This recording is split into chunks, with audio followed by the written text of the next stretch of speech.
2 years ago, I reviewed the first Grapple Dog game on Nintendo Switch, and I really enjoyed it. It wasn't perfect, the music was very repetitive, and there was plenty of padding, but the fluidity of the movement was excellent, and the visuals appealed to my retro senses.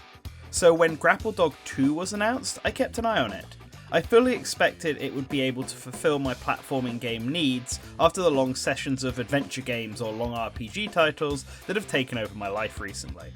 But I was surprised at how well Grapple Dog Cosmic Canines gripped me.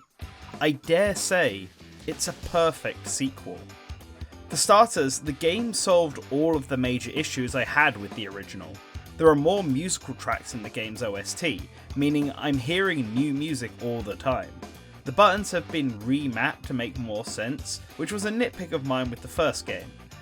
And this new title has been completely streamlined, removing the ability to walk around your boat or the need to talk to NPCs to advance the plot, and made all that side content easily accessible from the hub world. It allows the player to get into the action at a faster pace, which is great as that is where the best parts of the game lie.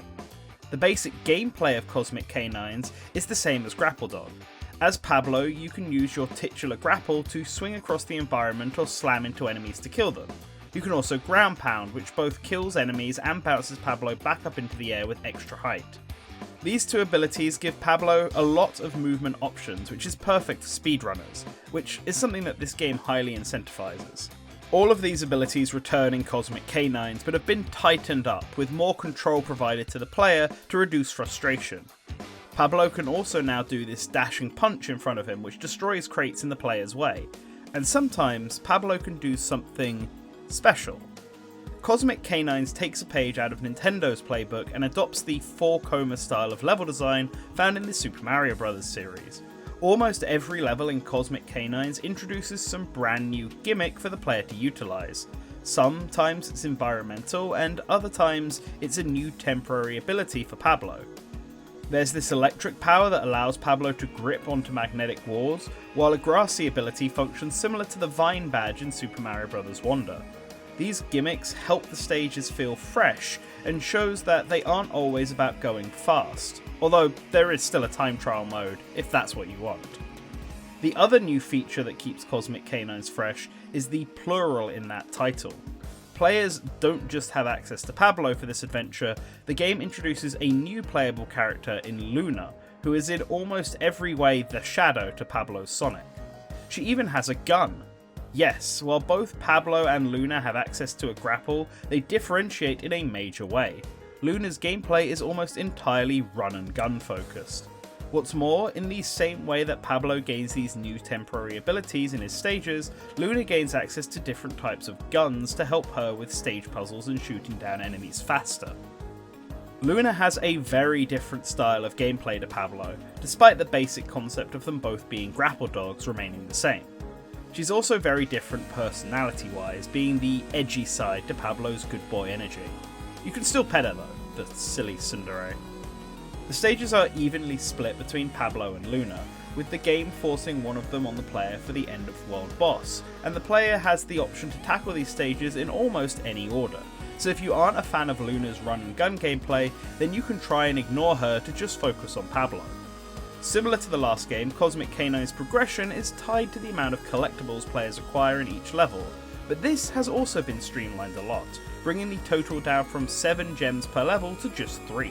The collectible fruit no longer offers you a gem at the end, and can instead be used at the game's shop, which sells everything from health upgrades to customizable outfits and grapples. The latter can also be found hidden in stages now as a new form of collectible. It does mean less things to search, but that's fine as the game keeps the player occupied through its gimmicks and level design, which is more valuable in my opinion. The levels themselves, visually, are also just a lot of fun. The premise of this game involves the multiverse, with Pablo and Luna jumping between dimensions on their quest to save reality itself. In practice, this means 1 minute Pablo is chilling in a futuristic city run by monkeys, and the next he's in a 1940s war zone ruled over by fascist frogs. I do have to question the decision to have so many of the environments found in the first world be apocalyptic in some way, but I can't fault the overall variety found in the game. Cosmic Canines is a fantastic sequel, and any complaint I have would be nitpicky and possibly unique to my playthrough. For example, I did run into a number of glitches while using the Vine power, one of them even crashed my game. But it was only with that one ability, so I may have just done something funky with it. I only mention it because it's really the only time I felt any negative emotions while playing this game. It's pretty fantastic and a perfect sequel to the first title. If you liked that original game, then definitely check this one out. And if you don't like that original game because you felt it was a bit janky or repetitive, then maybe look to give this one a go anyway.